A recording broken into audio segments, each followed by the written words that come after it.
Hello! Ako po si Dang Koe, nagsisilbing Chair Emerita ng Autism Society Philippines at welcome po sa isang napaka-special na episode ng ating AOK Pilipinas ngayong October. Excited po kami. At kagaya po ng lagi nating sinasabi, dito sa AOK Pilipinas, hindi po tayo nagle-lecture. Okay, chikahan, masayang at chikahan lang po dahil ang gusto lang naman natin ay mga tulungan ang mga Pinoy na nasa autism spectrum at ang mga pamilyang nagmamahal sa kanila. At today nga po, super special po ang ating episode dahil sa kauna-unahang pagkakataon, ang makakatsikahan natin ay ang mga tunay na experts ng buhay autismo.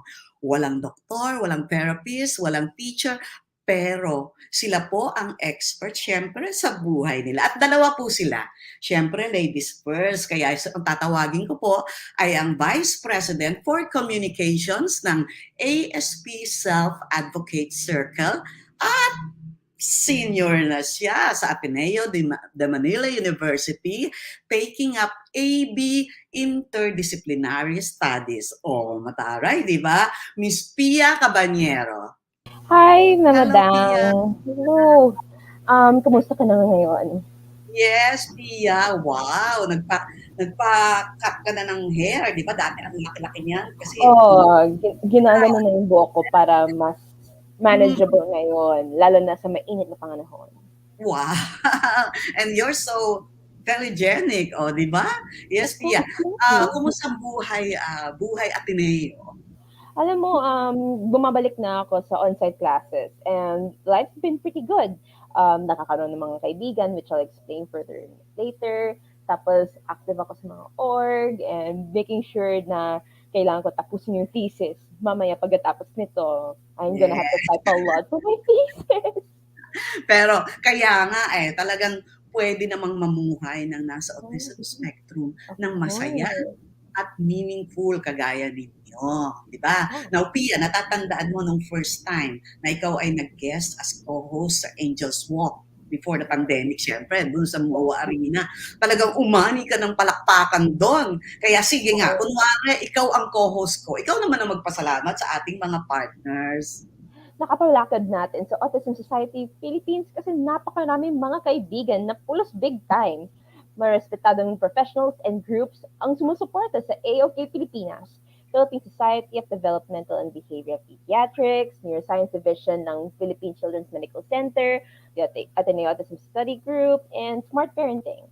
Kaya we have to take advantage where you can ask questions via the comment section and we'll try our best to answer them all within the next hour. So abangan nyo yan. Yes, tama yun, Pia. Ngayon pa lang nakikita ko na nagsha-shoutout yung ating mga nanonood, no? Our other AOK guest ay from Iloilo. Yes, so sa Iloilo po siya ngayon nagpo-broadcast. Kasama po siya ni Pia sa ASP Self-Advocate Circle at graduate po siya ng Hotel and Restaurant Management. Yan. At isa po siya sa pinagmamalaki ng ASP Autism Works bilang empleyado ng ating partner na Divergent. Ang tinatawag na ambassador ng ating ASP Iloilo chapter, Cid Tampo. Hello, Cid. Hi, Ma'am Dang. Hi, everyone. Maayong aga sa inyo tanan from the City of Love. Good morning, Ma'am Dang and Pia. It is an honor to be here. Yes, alam mo Welcome to AOK Pilipinas. Oo, si Cid proud na proud yan sa Iloilo. Palagi niya sinasabi, City of Love, di ba? Cid, bakit ka nga ba tinawag na ambassador ng ating ASP Iloilo chapter?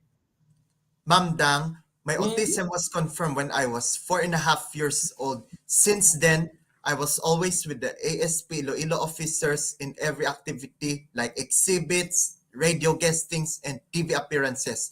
I was featured in the Human Interest segment in 4 local TV shows in Bandila and Talkback together with Ma'am Mona. Wow. I represented the chapter as inspirational speaker to share my autism journey at classroom seminars, graduations, and also the autism awareness campaigns of the Department of Health Region 6. I joined Team Philippines in the 50-meter dash run and ranked 14th overall, which represented ASP to the 2018 ASEAN Autism Games held in Jakarta, Indonesia. Okay. Talaga namang inspiring ang journey mo. Yeah. Kaya madalas kang kinukuhang speaker around Iloilo, and I'm sure later on national and international, no?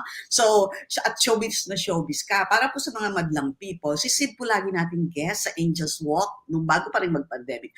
Lumilipad po buong pamilya niya from Iloilo to Manila para kumanta. And Cid, I have to say, palaging sinasabi ng mga nanonood ng Angel's Walk na isa ka sa the best performers during Thank you. ating Angels Walk. Kaya, TikTok style, 15 to 20 seconds. Pwede bang sample naman dyan ng kanta, Cid? Yes. Mimang keray, perché vai via, perché l'amore te sospento, perché. Wow! Pia, anong masasabi mo? Classic ba? Ano yun? Sorry. It's The title of the song is Mimang Keray by Josh Groban. wow. Which Yung boses niya, yan, no? From Diyos. Yeah, maganda boses niya. Yes. Thank you. Oo, sige. Kasi marami tayong pag-uusapan ngayon. Game na tayo, ha? Sa tsagahan natin, no? Game na.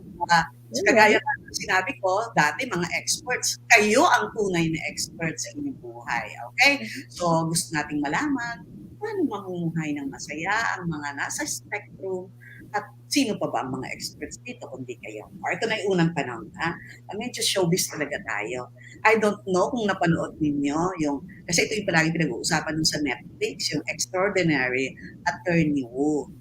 Kayo ba ay nakaka-relate kay Attorney Woo?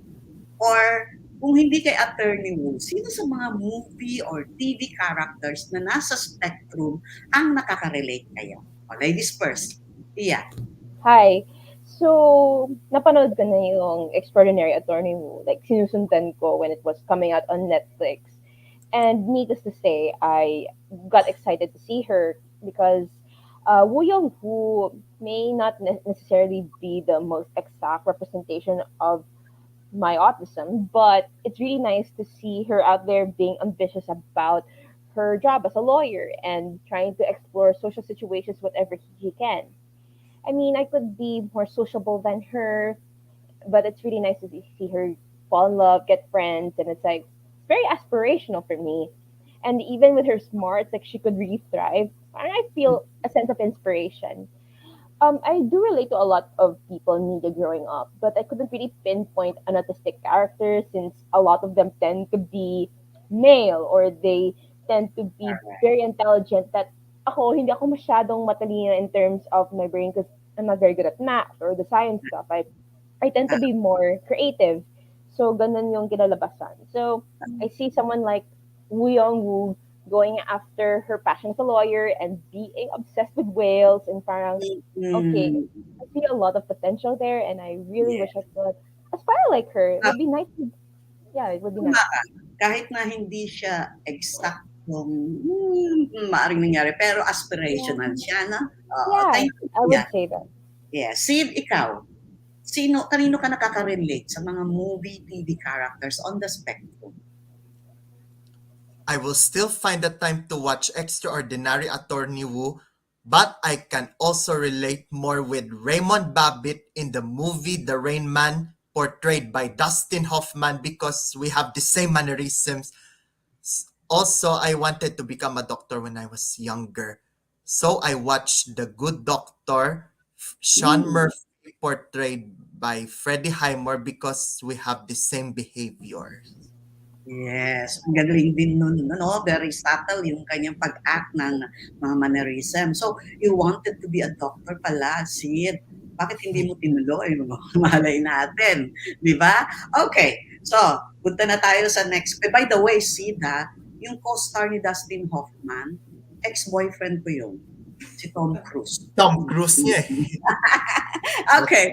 So, next question. Tapos sa showbiz. Eto na. natatandaan niyo ba kung kailan niyo na-realize na kakaiba kayo and how you reacted or felt about it nung malaman niyong, teka, iba yata ako at and maaaring in-explain sa inyo ng parents niyo or ng doctor niyo, no? Na may kakaiba sa inyo. So, si Pia ulit. Yung nung nalaman ako na may autism ako, it was rather like going through my mom's entries, like meron siyang sinusulat and then nakita na meron akong autism, which is like, it explains everything pero hindi ko masyadong naintindihan. Kasi of course, I have to rely yung sa mga kwento ng mga kapatid ko, manang ko, at yung mga iba kong relatives, no?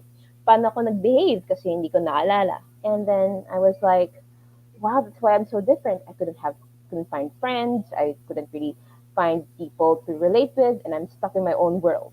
So there's this kind of thing that I get to manifest my autism symptoms and feel like, no wonder that's why I'm different. And then when I and then it was really like a shock to my family as far as I know because they didn't have the knowledge with autism. Like it was like the early 2000s and knowledge on autism was not that prevalent, especially in the Philippines. And it's really on like going to specialized pediatricians like Dr. Alexis Reyes, who is my pediatrician still. And it's really on exploring that, yeah, even your child could have autism and you really have to care for them in the best way possible. I would say I'm lucky that my parents really helped me with dealing with my autism. I went to special school in Bridges Foundation Inc., which sadly closed down. And then I also went to therapy classes under in what used to be Possibility Weavers, but it's now Primary Skills. Shout out po to Teacher Ellie. I really hope you do remember me. And then there, and through all of these, I became a more realized person. Lalo na nag-mainstream ako from Links, which is the preschool beside Bridges to St. Teresa's College. It's like a different environment. Kailangan talaga mag-adjust. And when I get more aware of my autism, my strengths, and then knowing that, hey, there are people who care about me, and then they would understand me through my various ways of going about things. Mhm. Nagiging mas confident ako, nagiging mas secure ako sa aking sarili. Of course, there are times na minsan there are times when I feel like my behavior is not very according to how others go because I can cry a lot or make tantrums and minsan nagtatampo talaga ako. But then I have to realize that I also have to put the effort in. Like if people help me, I also have to put the effort too. So it's really trying to build up your understanding of the self and knowing that even if you have autism that you could still adapt well to how other neurotypical people will do. Of course, So it's not it's very easy, but it's so something it to seems, no, think of. with the help of your family, uh, Yeah, well, naka-adapt ka. yeah, Okay? I'm So, so ikaw, when did you realize na kakaiba ka? Different, but not less. Okay. You'll see. Ma'am Dang, I recalled we went to many doctors. I was attending two schools, one for regular school and another one for clinical intervention. I heard autism from my family and from the teachers and from the doctors too. I saw the symptoms of autism in the chart. I was doing them all and even up to this day for some. I was just happy, so I cannot recall the exact time when I felt I have autism. Oh. But you remember na dinadala ka ng pamilya mo sa iba't ibang Yes, doktor? yes, ma'am. Okay, okay. So, wala ka namang parang isang araw parang, "Bakit ako ganito?" Wala kayong dalawa, wala kayong mga gano'ng moments na, "Bakit naman kakaiba ako?" Wala kayong gano'ng moments? sometimes I do have those moments, but of course, you just have to reflect and see that, yeah, I'm born like that, and there are even times I regret and feeling na it would be nice kung nabuhay akong normal. It's that kind of thinking that sometimes permeates when you feel very stressed or feel lost. Though, after some time to understand that just because you're autistic doesn't mean burden ka sa buhay. It's just that you have to be watchful of your actions, how they affect people, and it's still something that I have to learn. Okay. So, yung next question ko naman, no? So, sabi nga natin, neurodiversity to eh. Iba lang mag-isip, no? But just like other neurotypical people, meron kayong mga strengths, no? So, I will ask Sid first. Ano sa tingin mo ang mga strengths mo? I have faith in God. I am a loving person. I am showing my love to my family and the people around me. I can be a good friend. I was I make use my God-given talents, Okay. and so I am the organist in our church and sing in the choir, weddings, seminars, reunions, family events, wakes, and even at funerals. I'm doing my household chores and work with my divergent diligently. Those are my strengths. Oh, yes. Kaya dun sa mga nagtatanong na yung bang mga nasa spectrum, naniniwala ba sila, di ba, about God or ano. So, si Sid ay sinasabi niyang maybe because also the family, no? Very ano sila, ng pagpunta sa church, magpa-volunteer sa church. So, si Sid, palagi ko nakikita sa mga posts niya, palagi siya nag-volunteer. And yes, gusto ko rin yun, di ba? Si Gio, yun yung tinitrain namin sa kanya na ginagawa niya, yung household chores. Okay? So kung si Gio man hindi maging kagaya, yung nakatapos ng college, pero at least maging independent siya. Ikaw, Pia, ano sa tingin mo mga strengths mo? Although nagbanggit ka na. Well, some of my personal strengths include doing things independently. Like I could be capable of riding public transportation, withdrawing from a bank, doing the groceries in the pamalengke. It's these things that I adapt to, and it feels like in some time when I'm at a more stable part of my life, yung nagkaroon pa ng trabaho and all, I can live alone at some point and try to survive whatever I can. Another of my personal strengths is to really communicate with people as much as I can and try to empathize. Of course, there are weaknesses in that area, pero I do strive my best to really talk with them, be good company, lalo na with my college and high school friends. And then another of my personal strengths, I really like speaking. Sometimes it really gives confidence for me to speak in front of people because it just really enables a sense of understanding when you're talking to an audience. I mean, as Mama Dam mentioned, I used to host, there was a time I hosted the Angels Walk back in 2019. That was sometime after I won Miss Possibilities. And it was kind of intimidating at first to like speak like around 25,000 people. Was it Yes, 25,000? Okay, 25. it was intimidating, but I pulled through. Also, Rav Lomboy also pulled through. So it's like a very nice experience. I really wanted to really speak, be independent, and try and also communicate with others whatever I can. I want to be a very well-rounded person, and it's not just through my beliefs or how I go about it. It's really on what I can prove to myself, and these are like achievements that I never thought that I would go through. But I'm thankful talaga. Oo. So, talagang spectrum ang autism eh, no? Palagi nilang sinasabi that communication is one of your challenges. And yet here we have Pia and also Steve, di ba? Na talagang gustong-gusto nilang lumabas, makipag-usap, no? And sabi nga ni Pia is to communicate talaga. Talagang sasadyain niyang mag-communicate. Okay. Kanina may mga nabanggit na kayo about this, but I'd like you to give me examples or specific instances na paano kayo sinuportahan ng pamilya niyo while you were growing up on the spectrum?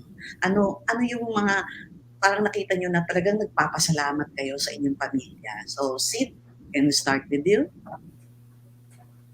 Ma'am Dang, my Mm. family accepted me for who I am. They studied autism so they can understand and know how to manage me. They also told friends about my condition. Early on, my father assigned my brother to provide financially and my sister to take care of me in the future. I was made to attend all family gatherings, church activities, and schools, including Boy Scouting when I started in grade 4 up to my graduation in high school. This helped address my socialization problems. My family made sure I was always happy. Ha, yes. Natiri-eyed naman ako nung kinukuwento mo yung mga ginagawa because I am a personal, I witness personally, no, kung gaano talaga yung ano, gaano yung suporta ng Team Tampo. Talagang lahat 'yan buong-buo para kay Cid, no? Sige. So kung regard sa family mo, Cid, I know your mom and dad are just Thank you. lurking behind you. Okay, ikaw naman, Pia. Yeah. Okay, so when it comes to being supported by my family members, it's a lot. There's so much things that they supported me. They did help me go through the best specialists that they could because and mabuti naman malapit lang yung pinang-therapy ko at yung pinang-aralan ko ng special school. Like they're near my house, so it's very convenient. Tapos, they would also listen to me and try to adapt with me, but they also treated me as if I'm a normal family member. Like, hindi ako exempted sa mga ginagalit ng mga kapatid ko, yung mga manang ko or my parents. They would treat me as if I'm just a normal member of the family. Nothing more, nothing less. Like, of course, there are times when I feel inadequate, but it's kind of normal. Though, of course, they also have to deal with my tantrums. And Mm. then I could also feel like there are times when my family members it feels they may have a hard time to deal with me, but they pull through and try to understand where I'm coming from, and we have to talk through a compromise para lang it would be understandable that I have to behave better and I would not feel like they don't understand me. So it's really like a two-way street to come on. It may not be easy to understand, lalo na when emotional ka, hindi at gusto mo panindigan yung emotions nyo. But it's, Ha. of course, you have to understand. And I'm very thankful that no matter what, my family's there to support me, my mom, dad, my siblings. I really am thankful to my ate as well, Gio, Zoe, and my manang. Well, Mm. all of them are help help me throughout life to become more independent, to become more understanding. As much as there are still areas na kailangan, to fix. And Yeah. then they also supported me in where I go. They appreciate that I go into creative opportunities. So like they want me happy, they want me satisfied. So I get to do what I want. Like going through AB interdisciplinary studies, my first choice in Ateneo was part of that. Mm. So I get to really explore being myself, and I'm thankful for that with the way that my parents raised me. No matter if it's not super perfect, but it's quite manageable, and I'm very appreciative of it. Yes. Minsan naman talaga gano'n, kahit kami mga parents nagkakamali, merong ibang mga decisions, merong ibang action, no? Pero ang bottom line palagi is to support all of you. Now, for our next question, madalas itong matanong about bullying, no? So, ang tanong ko diyan, na-bully na ba kayo? Anong naramdaman niyo? Anong nararamdaman niyo kung sa palagay niyo iba ang trato sa inyo ng ibang tao dahil nasa autism spectrum kayo or yun nga, may kasama pang bullying. Okay? So, go Pia. Well, when I was younger, I did experience bullying, pero it was really more on yung mga kinasama ko when I was like starting to transition into Catholic school. It was more of hindi nila naintindihan about my experiences and they tend to treat me just because I'm different. However, all the people involved were very regretful of what they did and they began to understand me as a whole person, which I'm very thankful for. I cannot really get mad at these people for the way they bully or poke fun at me kasi yung pagkaintindihan nila sa mga taong may autism or other disabilities was not really fully formed when they were children. So Mm. I cannot really get mad at them. I feel for them because the way they were raised would cause people to not have a better understanding. And it's really through growing up and seeing different people with disabilities doing their best to live is when they fully understand the extent of how bullying and other ways of othering could cause people to feel hopeless, isolated. So there are really efforts to understand that. Mm. So while I experience bullying, it's not something I feel regret towards kasi naintindihan ko naintindihan ko naman kung saan sila galing. Oh, okay. Maganda, maganda yung iyong attitude about it, Pia, no? So sabi mo nga, ito yung palagi nating sinasabi sa ASP, ang pinaka ano natin weapon is education. No? So alam mo na kaya siguro may mga ganong pagtrato sa iyo is because hindi sila fully aware about autism, and that's what we need to do, no? Always educate the public. Ikaw naman, Sid, nabully ka na ba? Yes, ma'am. I was bullied at school, even Mm. at Facebook when I posted about basketball. So I did not post anymore. I was Oh, set up in a wrestling match in high school and a fight with a Korean classmate in college. Some would laugh at me too and let it pass. so pag pinagtawanan ka, pinabayaan mo na lang. You Yes, let it ma'am. pass. Ganon. Yes, Oh. So, let it pass. okay.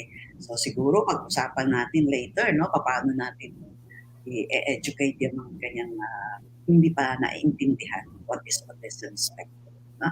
Pero mukhang wala naman sa inyong naiyak yung time na nangyari yung mga yon. Walang naiyak. Ah, naalala ko na umiyak talaga ako nung nabully ako.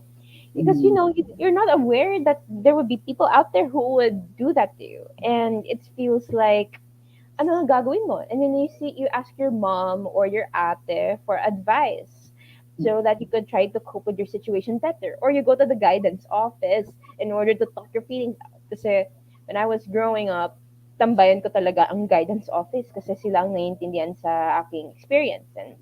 Feels and when I didn't have much friends at the time, it's really going there when I feel a sense of understanding and compassion that I really needed from these things I experience. Okay. Napansin niyo ba itong aking mga ka-interviewan na 'to, English ng English, ano? Although sabi naman nila kaya rin daw nila. So, the questions are starting to come in, but let's finish first yung ating mga hinandang questions, and then we will go dun sa mga questions ng audience natin. Ayan. O sige. So, nabully kayo, alam niyo yung mga tao hindi lahat nakakaintindi. So, tatanungin ko naman kayo, no? Bakit ba kayo sumali sa ASP Self-Advocate Circle? Okay, Pia is the Vice President. Pia? Okay, so what made me join the self advocate circle was an invitation from a friend of mine named Yana because like, why don't you join this meeting?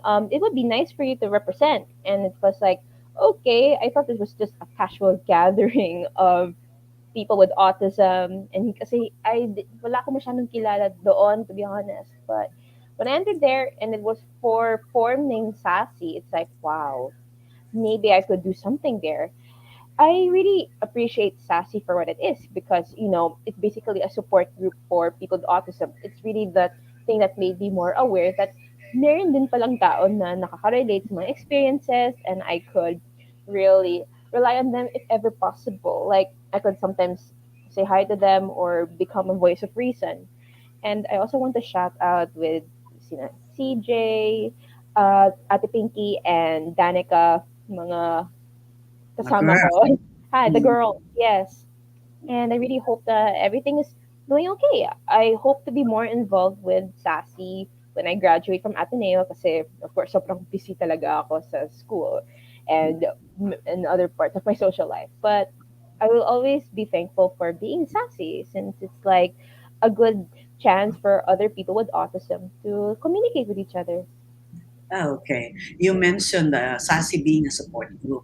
So remember, Autism Society Philippines was formed initially by 11 founding mothers who needed support from one another. Yung parang pinagdadaanan nila the same thing na kapareho, same on the same boat. No? So dumating na kasi yung time, nakita namin kayo, malalaki na kayo, no? And so sabi namin, kailangan meron din kayong sariling support group na SASI. So ikaw naman, Sid, ba't ka sumali sa SASI? SASI. Ganda, no? SASI. I joined ASP Self Advocate Circle because I want people to know that there is nothing to fear about autism. Also, I want to help in achieving the ASP's vision of creating an AOK Philippines. Okay. Thank you. So with the two of you at yung mga kasamahan ninyong SASI, tulong-tulong tayo magbibuild ng Autism OK Philippines. Ayan. No? Okay. Next question po. Again, marami na akong nakikita mga tanong from the audience. Sige. Isa pa rin sinasabi nila, communication, no? Yung isa pa, socialization, isa pa yung sinasabi nila na medyo ang challenge daw ay socialization, no? Yung iba, lalo na yung mga hindi nakaka-communicate, napapagkamalang mga suplado. Nung araw, I don't know kung pinanganak na kayo, pero sabi nila may sariling mundo ang mga people on the autism spectrum. So ito naman tanong ko sa inyo, may best friend ba kayo? Sino mga best friend nyo? Ano usually yung ginagawa nyo as best friend? So, let's ask Sid first. Sid? Mamdang and Pia, I have many friends from school, in the church, and from the ASP community. As of now, I have 2,900 friends on Facebook, but I Wow. consider my brother and my sister as my best friends, although they are miles and miles away. I am happy if we call each other. We talk about basketball, movies, concerts, and family trips. Most of all, we do our devotional and pray together. Wow. And ano naman yan, nag-agree naman ako niyan. Sid, I remember yung sinabi ng developmental pediatrician ni Gio na ang unang circle of friends would always be the family. Ha? So, nothing wrong kung ang close friend mo, kapatid mo, and then you have other friends. Okay, si Pia. Si Okay, Mary. so I do have a lot of friends, which I'm very thankful for. Like I have my high school friends. Like sometimes I hang out with like a group of friends I've known since grade school, and then I do sometimes talk with some of my other high school friends. Like recently, I went to see a close friend of mine from senior high who just moved in into an apartment, and we just spent time for her birthday, which is very nice. And then I also have my fair share of high school college friends. Kasi Ateneo, you really roam around and you meet different kinds of people. I do have friends from the Commission on Disability Inclusion. I have friends from the Ateneo Special Education Society. And then there's also the Collegiate Society of Advertising. Shout out to the Cosans there. And then I also meet with people around. Like there's this building called the Arete, and then that's where I usually like hang out, and I get to meet a bunch of people that I love talking to, and just making a lot of conversations about our interests, about art, about dealing with faces. So there's a lot of things that are going on, and I just can't help but thrive. And I also have other people that I know from college that I sometimes talk with, and it's like having good communication and really vibing with people and just not being ashamed that you're different. Like sometimes I lament to them that I get to be very awkward, I get to be very different. I really feel that I would belong, but they really assured to me that I'm doing okay, that they appreciate me for who I am, and I just thrive wherever I could. So, and of course, I also want to thank my friends from who are online. Sometimes I really talk about our interests and just engage in things like gymnastics or this old television show called the Amy's Pink Windmill Show. And then there's also my therapy friends. I have really good friends there. Miggy, Raphael, Denise, and the others, Nico as well. Uh, Basically having different kinds of people to talk with are very amazing and I cannot appreciate them even more. My thesis mates, ang dami kong kaibigan, my goodness, I Pero, really pero appreciate it. Pia, sa dami ng mga kaibigan mo, meron ka bang tinuturing na bestie? Wow, that's a very hard question kasi may iba't ibang tiers of best friends. Like, I have like, friends in high school, sina Mhm. Mai, Nicola, Lizelle, Isa, and then I have college friends I consider besties. There's me, Nina, Hanks, Carlos, a lot of other people. Like, it really depends on who you communicate with because Okay. you really need to build a connection. Ang And daming ganap. social media helps, na? Yes, social media Community. and definitely talking to people on site. Kasi that I really thrive talaga on site. Okay. So, eto yung aking tanong before we go to the audience questions.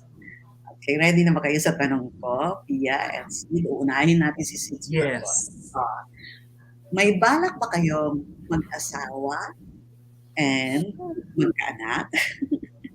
Okay, Sid, may balak ka ba? May girlfriend ka ba ngayon? Teka muna, may girlfriend ka ba ngayon? Ma'am Dang and Pia, I remember I had a crush in grade 3. I like a girl classmate when I was in first year college and another one in second year college. But they have boyfriends. I was Oh, just happy for them and baka mabubog ka. we became friends. Hmm. Happy for them. So ngayon, wala ka ng crush? Wala kang crush? Wala kang nililigaw? Siyempre, wala kang crush, wala kang nililigaw. But, I have not I have not decided yet if I get married because I have no girlfriend at the moment. okay. And there's nothing wrong if you will stay single, di ba? Meron naman dyan, whether on the spectrum or mga neurotypical, na ang decision is not to get married. Pero alam mo naman na kami, mga mommies at daddies, palagi yan ang kasama sa mga plano. Di ba? So, Pia, may balak ka ba magkaasawa and even magkaanak? Sa ngayon, no plans kasi right now, gusto ko talaga tapusin ng college, go to work, and thrive as a strong, independent woman, yung mga ganun, Ah, Because I feel like at this point, I'm not very ready to invest myself in a relationship, knowing into a romantic relationship, knowing the amount of work you put into the amount of patience you need, lalo na if you have people seeing my tantrums and emotional outbursts. And there's also the capability of what I can offer in a relationship. Like, I really mhm. needed to be friends with someone before I could feel certain feelings come up. And I'm very unsure how to handle them because you really needed that effort and the timing in order to really profess to someone that you really like them romantically. And when it Mhm. comes to children, at this point, no, I really wanted to make sure that I have things in my life first. And if I'm stable and capable to have a child, maybe. But right now, wag muna. Gusto ko Okay. lang muna. I want to Ah, thrive in career first mm, and, oo. So, go get my master's in yes. college, travel Mm. the world, do things as a single woman. And that's very okay with me. And tama ka ha, not now, okay? Kung may plano ka bang later, not now kasi nag-aaral ka pa, no? So si Yeah. Sid or ikaw man Pia, if eventually decision nyo is not to get married, so, di ba? There's nothing wrong about that. But we also know of some people on the spectrum, yes, mga mommies and daddies na nakikinig, that yes, they got married, no? May kilala tayo, Pinay, kasama natin dati sa ASP na nakapag-asawa sa US. So, that's something na, alam mo naman, sabi ko nga sa inyo, lalo ng mga lolo at lola, parang pinapangarap nila magkakaasawa kayo. Pwede namang hindi. Okay, so magtatanong na tayo from the audience. Okay, so palagi ko kayong tatanungin pareho. Ito yung unang tanong. Anong mga difficulties ang na-experience ninyo while going through school? Yan, habang nag-schooling kayo, anong difficulties ang na-experience nyo? Pia? Okay, so I had difficulties in communicating with other people, yung pakikipagsalamuha talaga sa iba, and trying to handle all these internal thoughts. What if people secretly bully you? Something like those things can come up in your mind, especially when you act so awkward and you're trying to handle how would communicate effectively. it really comes to trying to not let other people feel bad feel bad about the presence and trying to just be yourself. Of course, medyo Mm-mm. mahirap intindihan muna dahil minsan yung pagiging sarili mo can be hard because of how other people perceive you. So, kailangan talaga na you gotta have to really assess yourself, feel like, okay, what are my strengths? How do I shine? How do I be my own self while trying to understand how other people go about it? And hopefully you find like-minded people that could really appreciate you for who you are. So yun talaga ang nakakatulong sa akin to become the Mm-mm. person I am and caused me to be well adjusted with things that happen to me in life right now. So I take these difficulties and make the best of them. Try Ah, to see what it is to be myself. mm. So, ang nakikita ko sa'yo, Pia, instead of malungkot, nainis, iyak, which sometimes siguro nangyari, is pinag-iisipan mo more, sa tingin ko nga more of sa mind, no? Na, oh, so how do I go through this? Paano to, sabi mo nga, sa iba ako mag-outshine kung hindi nila ako pinapansin sa iba, or kung hindi ako doing well in other subjects, so you do well in others. So, galing-galing. Pia. Ikaw naman, Sid. So, ano ang mga difficulties na na-experience mo while going through school, and how did you cope with it? Anong mahirap sa'yo? Mamdang, Yes. I I have difficulties on understanding the lessons. And, Mm. and I am studying the lessons. Mm. So, anong ginawa mo o ginawa ng pamilya mo pagka nakikita nilang nahihirapan ka in some lessons or in some subjects? I just study hard lang. Okay, hindi ka humingi ng tulong? Hindi ka nagsabi sa Uh, mami mo, nabigyan ka kasi ng nga tulong? I, s- I have a I studied hard and I have a tutor. Yeah, I but had no tutor. I had no tutorial. I had no Oh, tutor. huh? it's So very interesting to know about it, Sid. you have a tutor? You have a No tutor? tutor. No I have no tutor. tutor. Well, but I'm sure your mom and dad, no, were helping you with your homework, Yes. your assignments. Okay? So, ganito, Brother, oo. sister. Lahat naman tayo eh. Ako nga, hate na hate ko yung mga math, science, chemistry, physics, Same di ba? thing here. Like, Oh, nahirapan din talaga ako with school. Pero, mm-mm, there are times when you could try to do better with grades. Like, I was mm-mm, also very grade conscious, Sid. Pero, mm-mm. you just gotta do well as much as you can kahit it's not gonna be the most perfect. Basta Yeah. kakayanan mo.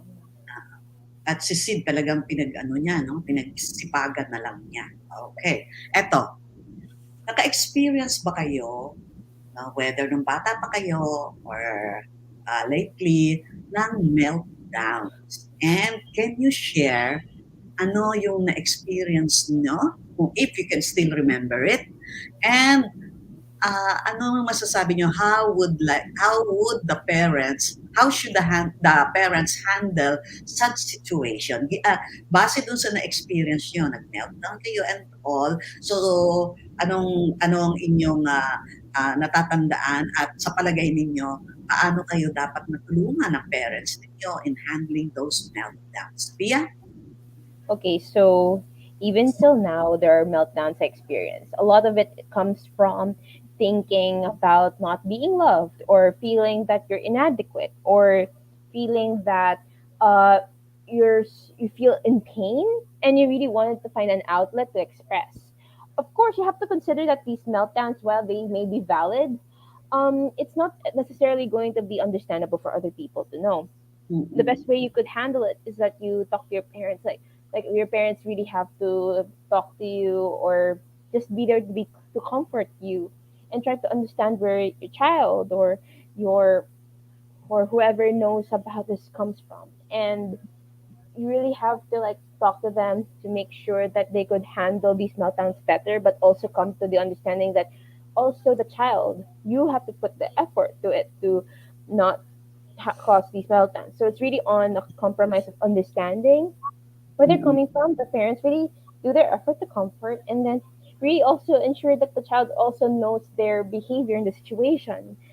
It's really something that I still need to learn since I have my fair share of tantrums, and then it's me having this selfish thinking where I could not necessarily comprehend a lot. But when you have like self reflection and you really have people to talk to, that would really help with handling the meltdowns and making sure that you're not treated as if you're worthless for being into this meltdown or you have a breakdown. It's really common for people with autism talaga to be in meltdowns, especially when they are overly stimulated by sensory overload or they feel that their emotions are steering them up. Yeah. It's nice to know, Pia, that for someone like you, no, and very good yung communication skills mo, you feel na during your meltdown, when your family comforts you, nakakatulong. Kasi di ba, yung ibang turo din sa amin, yung iba naman, pag nag-meltdown at alam natin na attention getting, ini-ignore. Yeah, Ini-ignore para hindi lang lalo, para hindi mag-escalate. Na? yeah, So, there's really also something about needing to understand that it's not always going to be the most default because even if because there's also a thing about knowing din na ginaganon ka and you really have to learn how to control it. So it's really on trying to guide on how to control it because not many autistic people could know na kailangan talaga nila i-control. So it's something like a two-way street kind of thing, which of course for a lot of us still need work kasi hindi naman talaga perfect yung pag-handle ng mga emotions natin and all. So it's really on the consideration. so even if we see Pia as as communicative as she is now, she's saying na nagdadaan ka pa rin, Pia, no, ng mga meltdowns. What about this scene? Ikaw ba, naaalala mo pa ba yung huling meltdown mo? Or nung bata ka pa? Anong ginawa ng parents mo na sa tingin mo nakatulong sa'yo during those times? Ma'am Dang and Pia, I do repetitive talking and my parents got irritated. Sometimes I can't calm myself. Oh, so ang ginagawa mo, kinakalma mo na lang sarili mo. Yes, ma'am. So pag sinabi ni mommy at daddy, Cid, stop na your repetitive talking. Ganun ba? Yes. So ikaw kakalma ka. Oh, ang bait naman. I go inside the Okay. room. So pag sinabi yon, ano ka na, kalmado ka na. Na talaga. Yes. So never pang naka-experience si mommy at daddy mo na talagang sobra kang naging expressive sa yung meltdown. Wala, na? So in your case, Yes. you do a lot of repetitive talking. Meltdown na Yes. sa'yo. Meltdown na sa'yo. Yes, ma'am. Do you mind, Pia, if I ask you ano mga manifestation ng meltdown mo?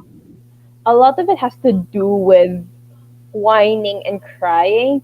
You know, when you feel like it's like the end of the world, it feels like you're feeling the end of the world weighing down on your shoulders and you just can't help but cry. When people reprimand you or people would really tell you something bad, you just can't help but really cry and whine because you don't want to hear those things. You really want to perceive yourself as a very good person that you'll trust on because you feel like you're unloved, which is not healthy thinking actually. And it's still something that I have to work towards because, of course, people don't really hate me. It's just that my behavior whenever I melt down is actually seen as annoying or very irritating. So it's really on the also on the empathy side, try to see others in their shoes. Like, how do they feel? You can't just only think about yourself, which is really something that I still have to thoroughly understand in a consistent manner. Like, yeah, I had to admit na alam ko yung mga yan, pero the next time, nakalimutan ko yun. So it's really on, I have to keep learning about these perspectives so that I could really adapt better emotionally and physically. Because you really do not want to exert so much to the point that other people may have these thoughts about you. Okay. May question pa dito. I think kanina when I asked you about bullying, di ba? Medyo similar yung sagot niyo. Si Cid, parang ignore na lang niya. Ikaw naman, nag-rationalize ka at sinabi mo na kasi hindi naman ito.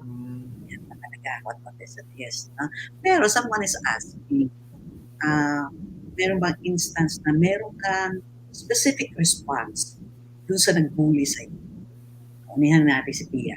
So, nung time na meron nag-bully sa'yo, meron ka bang, aside from tumahimik ka, tapos kasi hindi nila naiintindihan, meron bang pagkakataon na hinarap mo sila? Well, there are times I just have to tell them to talk to hand, or I could just ignore them, or just not make pakialam them. Well, it's really hazy memory because I was around I was grade 1 or grade 2 at the time. It's not like I completely remembered because a lot of it involved crying and going to the guidance office and going to my parents to deal with the bullying and feeling that no one could understand me. So I Mm. really try to do those methods so that I don't mind them. And and also this is around the time when I get very emotional, like I do tantrums in class, which is really not a good sight in retrospect. Okay, okay. So, naka-experience ka rin ng mga nasa floor na meltdown. Yeah, which is I really feel honestly it really made me cringe when thinking about that kasi yun nga hindi Mm. naman masyado dapat ganun yung But this, pagtatrato like pag but these days, more of ignoring ka na lang. yeah, I really don't want to mind about those people because Mm. why would they matter in my life?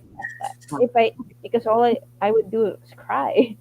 So it's Ah, really on trying to know where they're coming from, ignoring mm, them when they really impact too much. All of those things. mm, mm. Okay, sabi ni Mami Army, yung anak daw niyang si Rain is currently listening to both of you. Okay, Really so hope Thank I you. really hope your son is element doing siya. the best to understand kahit iba-iba yung mga experiences natin. Since Yes. we're Sid, in ikaw, Sid, ikaw, meron bang time, well, actually, sa kwento ni Pia, mukhang nakarating hanggang sa principal's office, ano? Ikaw, Sid, nagkaroon ka ba ng experience na binuli ka at hinarap mo yung mga nambuli sa'yo? At anong ginawa mo nung hinarap mo sila? Kasi, Ma'am Dang, I ignored them after they Mm, bullied me at school. okay. Yan yung malaki ka What na. I do, pray and I pray to God and I sinasumbong ko sa teachers. Okay. So, nagsusumbong ka sa teachers. Okay. Tama naman. Di ba? So, uh, ang sinasabi nyo is you bring it up to the authority, di ba? Hindi kayo yung parang Yes. susuntukin nyo rin sila o kaya sisigawan nyo rin sila. No? And as you grow older, ang nakita ko ay you just ignore them. Di ba? You know who you are. Yan. Okay. I was, okay, may si Teng. Si Teng has a question, no? Bullying. But I think nasagot na nila ngayon. Okay? So it's really about bullying. There's another question here. Most people with ASD have sensory processing difficulties. Do you also sense things differently? Like, pwede ba magbigay daw kayo ng sample? Kasi siguro nagugulat sila sa mga the way you're answering our questions. No? So kayo rin ba may sensory processing difficulties kayo? Ano-ano yung mga yun? Yeah? Yes, ma'am. You want to answer, Sid? Sige, Sid. Si Pia muna. Sige, Ano Pia. nga, si Sid muna. Okay, Sid, ikaw ba, meron ka bang yung mga, hindi ka pwedeng may etiketa yung yung t-shirt dahil baka buong araw kang hindi napapakali, di ba? Hindi ka pwedeng nakakarinig ng ganitong sound or hindi ka pwedeng, like I saw one of our conference speakers on the spectrum, nagsalita siya sa stage pero either naka-cap siya or naka-sunglasses because na-overwhelmed daw siya ng lights. What about you, Sid? May ganun ka ba? Wala po. Wala. Okay. For So, me, when there are times when I can't like go into very loud noises. especially when you have metal clashing on metal when it scratches. The sound of it really irritates my ears, and it really makes me feel like my body is shaking because of that sound. It's very ugly and it's very irritating. And also, there are times when I couldn't adapt to very loud noises. When you're in a club or in a bar, it can be very, it's like sensory overload is like throwing out at you, and it's something that I still need to work on trying to adjust. Or I could just wear my earphones and do Yes. fine in that environment or earplugs. So Oh, I have to know about those things. yeah, si So when it Attorney comes, Wu, di ba? yeah, the attorney Wu would have her headphones. So it's Mm. really on trying to handle those processing, sensory processing difficulties. Like you gotta have to live with them and make sure that you could do compromising things in order to make whoever whoever has autism hearing this, it's really the best to feel that you have your tools at hand, whether you needed a stimming tool or earplugs if you cannot bear noises. Try to find a means to really stimulate yourself so that you could really feel adjusted to your environment and also to behave as you could. And yeah. Okay. Thank you, Pia. So si Sid wala daw eh, no? I think may tanong dito. Last question na to. Sid, because you're working, this question is for you. Ano-ano daw ang difficulties mo at work? Ano yung mga na-experience mo na parang things you have to adjust to, cope with, pero may kailangan kang tulong, whether from your superior or from your family, when it comes to your work? Kasi napaka-ano niyan eh, ni Sid napaka-seryoso niya talaga sa trabaho. Okay, Sid? Meron ka ba? Ano yung mga nahirapan ka when you started working? La, ma'am. Wala. Because Wow. I changes. Changes? I Ano adapt changes. Okay. Adapt You're easy to changes. adapt to changes. Ganun ba? Yes, ma'am. Oo. Nakakatuwa kasi si Sid, ano, talagang as in, ayaw niyang aabalahin siya pag nagtatrabaho siya. Or else magpa-file siya ng undertime. Okay? So, Yes, and oo. I think wala na tayong question. Hindi. yeah. Meron pa pala. There is one Last last. na to. Kayo ba ay picky eaters? No? Or are there food items you can't stand to eat until now? Na ang I don't malaki. consider myself a picky eater. I really love food and I could really go and eat anything. Though, if there's one food I dislike and other people would not like, it's liver. Lalo na yung matigas na liver. But it's understandable why. Mm-mm. So, aside from liver, I could eat anything. Oh. Ikaw, Sid, meron bang pagkain na talagang, ayaw mong, hindi mo kakainin yon? Meron ba? Yes, ma'am. Ano Kasi yun? I'm not eating seafoods. Oh, because may sensory, ano ba Yes, ma'am. kinalaman? Oh, Kasi allergy. allergic. Okay. And I'm not eating liver. Ayaw mo rin ng liver. Okay. Oh. Ayaw niyo ng liver. Naku, si Gio gusto niya ng liver. Okay? So, malapit na matapos ang oras natin ng pagkakwentuhan sa ating mga kabataang AOK, si Pia at si Sid. And as I speak, nakikita ko po yung ibang members ng SASI. They're online, no? They're greeting you, they're asking questions, no? And some naman, kagaya nga ni Rain, I think are being inspired by the two of you. Okay. Pero So, bago yan, yes. i-remind lang natin na all of the activities of ASP ay online na ngayon. So basta may Zoom, Facebook, or YouTube kayo, mapapanood nyo ng mga activities natin. Mamaya po, we have ASP Play Day at gagawa kayo ng gourmet tuyo ng ating Play Day gang with Mommy SP Marza ng ASP San Mateo Chapter. Please follow us on Facebook, Instagram, Twitter, and TikTok to get updates on ASP activities. Yan. O, di ba? Nakatipid ako ng co-host kasi kayong dalawa, guest na kayo, co-host ko pa kayo. Okay. At abangan nyo po ang guest natin sa ating November episode. Balik, developmental pediatrician na naman tayo. At ang dami ng nakareading mga questions, tinanong natin ng mga ASP chapter leaders, at ang dami-dami na nilang tinanong para sa ating TED-Ed. So, abangan po natin yan sa November. So, Pia, Cid, hihingan ko kayo ng final words kung paano mamuhay ng masaya sa autism spectrum, or ano masasabi ninyo sa mga magulang ng kagaya ninyo para matulungan kayong mamuhay ng masaya. Okay? Pia?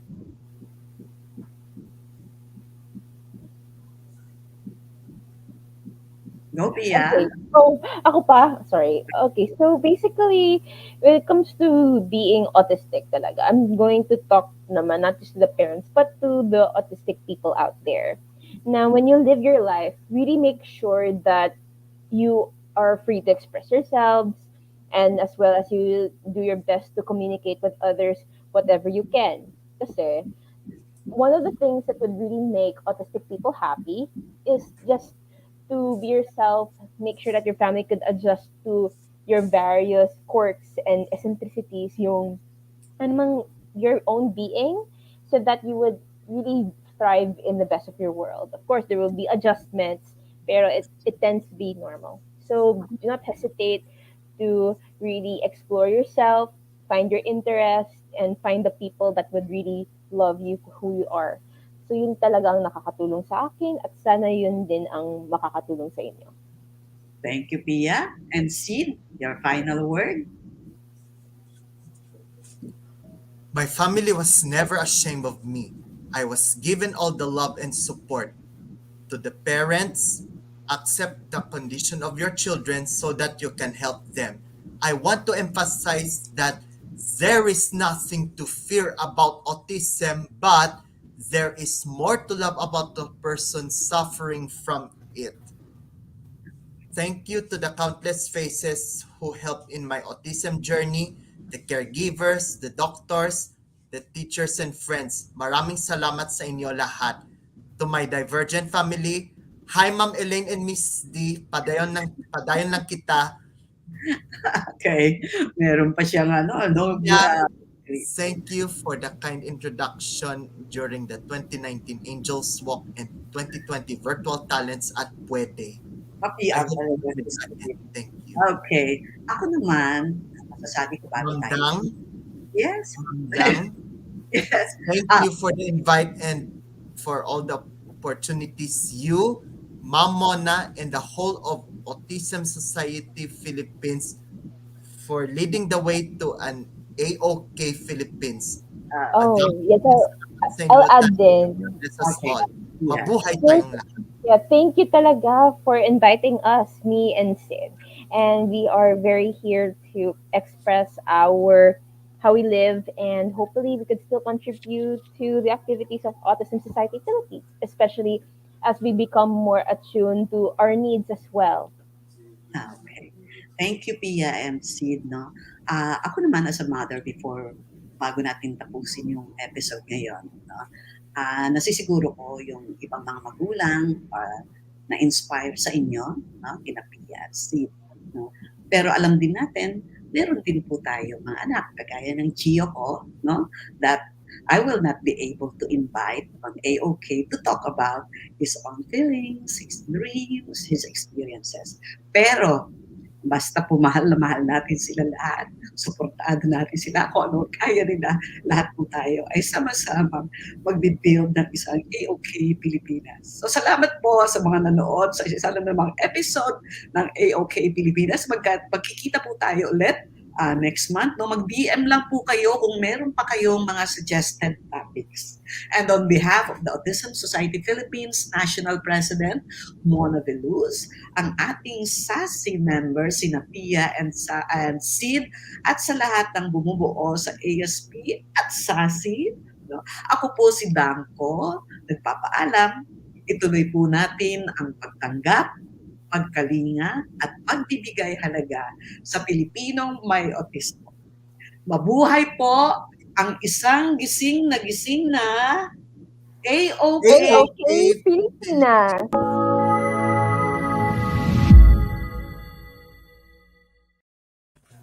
Ay,